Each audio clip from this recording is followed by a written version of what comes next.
Siasa za Kenya zimeingia katika sura mpya kabisa, tofauti na miaka ya nyuma ambapo nguvu za kisiasa zilionekana zaidi kupitia misafara mirefu, mikutano ya hadhara na hata kugawa fedha kwa wananchi.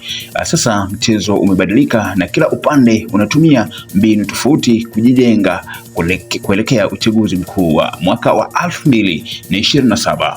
Kwa sasa kuna makundi matatu ambayo yanaonekana kuvutia macho ya Wakenya. Upande wa kwanza ni serikali inayoongozwa na Rais William Ruto. Upande wa pili ni United Opposition ambapo mmoja wa viongozi wanaoonekana kujitokeza zaidi ni Rigathi Gachagua. Halafu kuna vuguvugu za Linda Mwananchi ambalo kwa sasa linaonekana kuongozwa na seneta wa Nairobi Edwin Sifuna.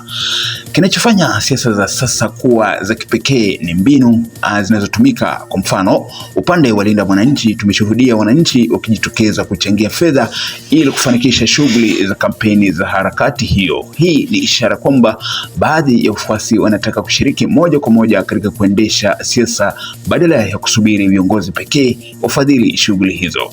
Kwa upande wa Rigathi Gachagua, badala ya kuzunguka kila kona ya nchi kila siku, amekuwa akiandaa mikutano nyumbani kwake wa Munyoro, Nyeri, huku watu wakisafiri kutoka maeneo mbalimbali kwenda kumsikiliza. Hii pia ni mbinu mpya ya kisiasa inayopunguza gharama za kampeni huku ikiendelea kuonyesha ushawishi wa kisiasa.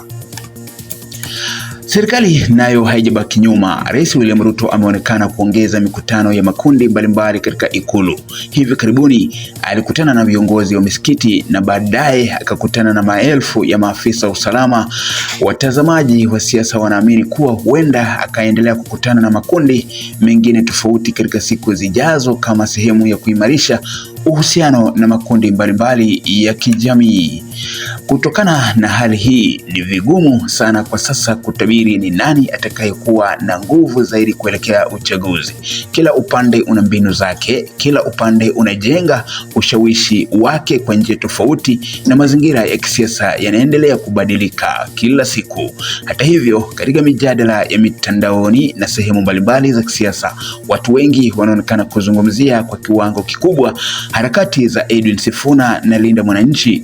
Hilo linaonyesha kuwa harakati hizo zimefutia mjadala mkubwa wa umma, lakini kama ilivyo katika siasa, umaarufu wa sasa hauhakikishi matokeo ya mwisho, na ni wapiga kura pekee watakaoamua mshindi siku ya uchaguzi. Pia tafiti mbalimbali za maoni zimeonyesha picha tofauti za uungwaji mkono kwa viongozi mbalimbali.